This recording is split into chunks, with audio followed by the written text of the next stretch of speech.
June 23rd, 2023. The Yankees are down 2 runs to the Rangers in the 10th inning. Facing the left-handed Will Smith, the Yankees turn to the right-handed Josh Donaldson. There's just one problem. His batting average wasn't even the first time Donaldson had been booed that week. Since his arrival to the Yankees, Donaldson has been nowhere near the MVP level player he once was, or even the player he was in Minnesota a couple years ago. With his recent injury likely ending his season, it's possible we've seen the last of Donaldson on a big league field. At 37 years old, a decline of this magnitude was inevitable, but it's also been historically weird. Nonetheless, Donaldson's Yankees tenure is just another chapter in the team's endless search for a long-term third baseman. A search that began with a player whose decline imitated Donaldson's. Through the years, home openers at Yankee Stadium as Alex Rodriguez skies one deep to center field. Looking up, see ya! A home run! Alex Rodriguez! On April 13th, 2012, in the Yankees home opener, third baseman Alex Rodriguez hit his 630th career home run. At age 36, Rodriguez was in the middle of a 10-year contract, and despite an extensive injury history, he produced enough to hold his spot in the starting lineup. However, Father Time is undefeated. Following a long-term injury in 2013 and a year-long suspension in 2014, Rodriguez experienced a brutal decline. Ultimately, he made the decision to retire mid-season in 2016, playing his final game on August 12th. Fun fact, when Rodriguez was let go the next day, the Yankees called up 2 prospects who went on to hit back-to-back home runs for their first big league hits. Those players were Tyler Austin and Aaron Judge. Anyway, A-Rod's late career decline from solid hitter to unplayable featured similarities to Donaldson's decline, and it eventually led to Donaldson to become a Yankee.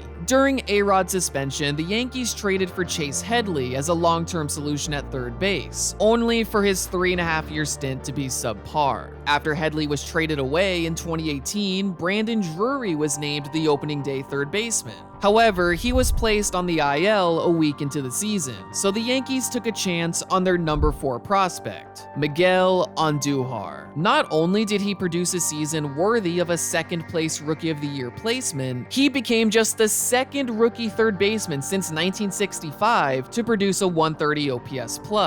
The other player was Chris Bryant, who was named NL MVP in his second season. Unfortunately, Andujar's career took a drastically different path. A 2019 labrum injury and the initial decision to avoid surgery resulted in a sharp decline and his inevitable departure from the Yankees. Although, like the injury that gave Andujar a shot in the big leagues, this injury allowed a new star to emerge, Gio Urshela. Now, unlike Andujar and Drury, Urshela was never a top 100 prospect. In fact, he was traded to the Yankees in mid-2018 for cash considerations. Well, 1 year later, Urshela was one of the league's best offensive third basemen, only for his injury-filled 2021 season to lead to a harsh decline. As for the 2021 team as a whole, they went into the season with the best playoff odds in the American League. However, these odds were as low as 28.9% just a few weeks before season's end. Nonetheless, the Yankees miraculously qualified for a wildcard spot and went on to face the Red Sox in a winner-take-all game. Although, for the Yankees, the game didn't go as planned. Fly ball right center field.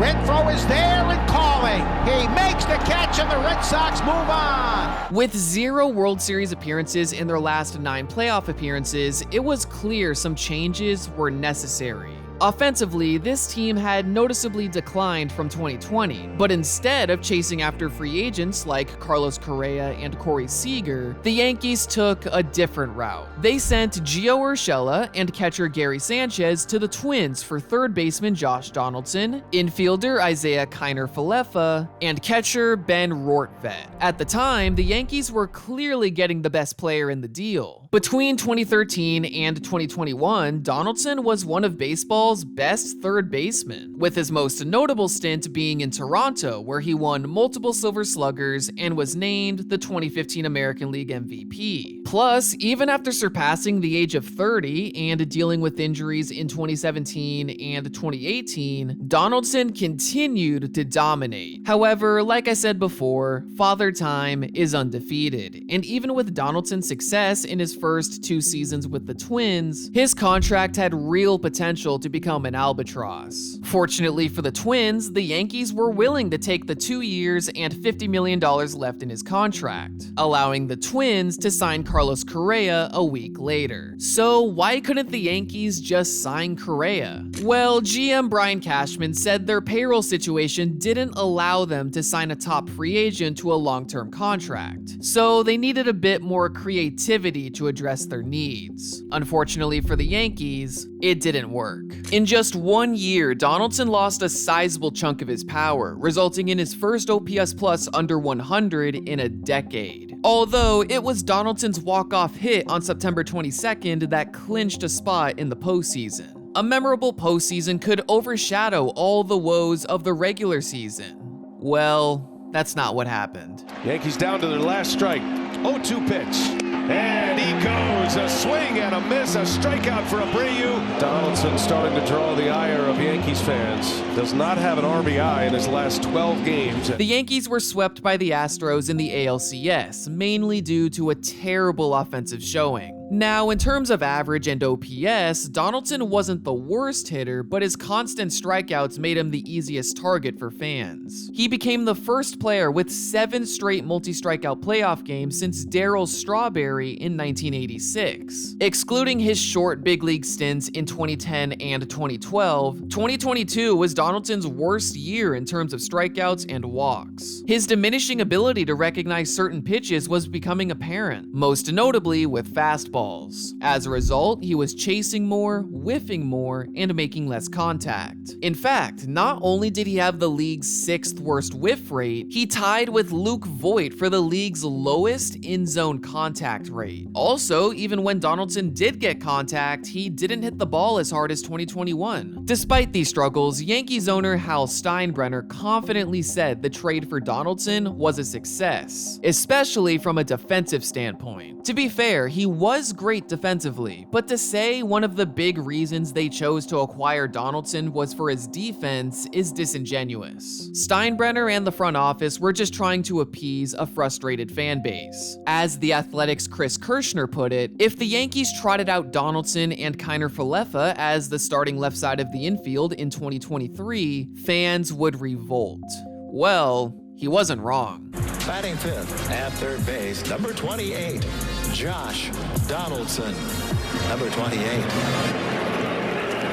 I don't think I've ever seen a home crowd boo their own player during opening day introductions. Quite the difference from the reaction to his walk-off single on opening day in 2022. To be fair, Donaldson hit an opening day single this year too, leading to a 2-run home run by Gleyber Torres. However, this was the first of only 4 singles Donaldson has hit in 2023. Even with a batting average of 142, that's an absurdly low number of singles considering he played 33 games before his recent injury. So what happened?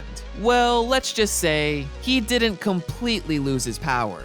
You see if the swing has changed. Is there a loop?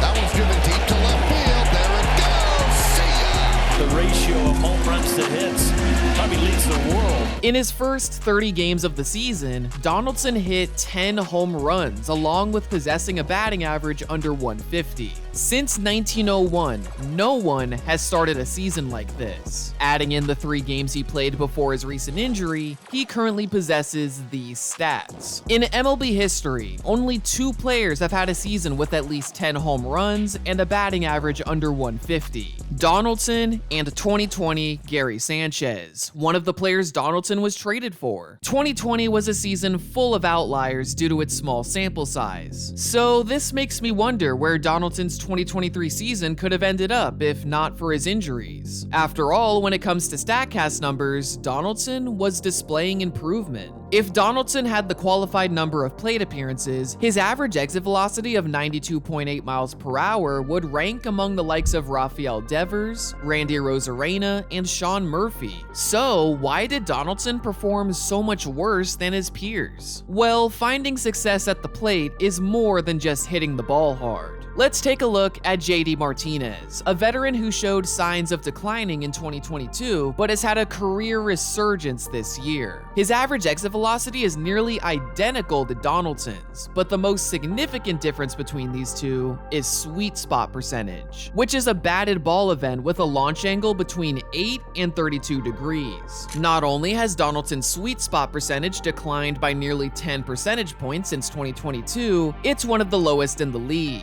As a result of the low sweet spot percentage, Donaldson's line drive rate is also one of the league's lowest, which is by far the type of batted ball that leads to the most success. Now, with that being said, Donaldson has been a bit unlucky. For example, among batters who've seen at least 400 pitches this year, which is a total of nearly 400 batters, less than 10 have an average exit velocity of at least 100 miles per hour on line drives. Comparing Donaldson's numbers to his peers, it's absurd to see the difference in average and slugging percentage. Even Donaldson himself was able to notice this extreme misfortune. I feel like the at-bats have been there, and the home runs have been predicated on some pretty good at-bats. I haven't really had much fall other than that. Looking at these line drive outs, basically all of them were hit right to a fielder. Although this unluckiness isn't limited to just line drives. BABIP, or batting average on balls in play, measures a player's batting average exclusively on balls hit into the field of play, removing outcomes not affected by the opposing defense. The league average BABIP this year is just under 300.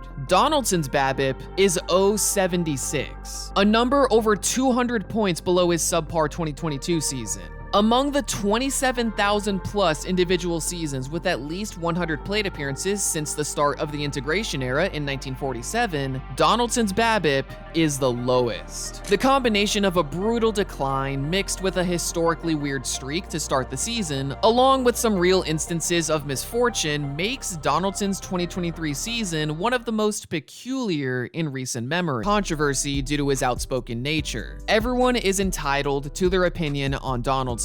The purpose of this video is to talk from a statistical standpoint. Statistically, he's had a great career, and his sudden decline has not only been brutal, it's been historically weird. Nonetheless, it's clear the Josh Donaldson experiment has failed in New York, and the Yankees are back into a situation where they attempt to find a long-term third baseman. So for now, I guess we'll just have to wait and see what they do next. I hope you guys enjoyed the video. Leave a like if you did, and subscribe for more content just like this. Thanks for watching.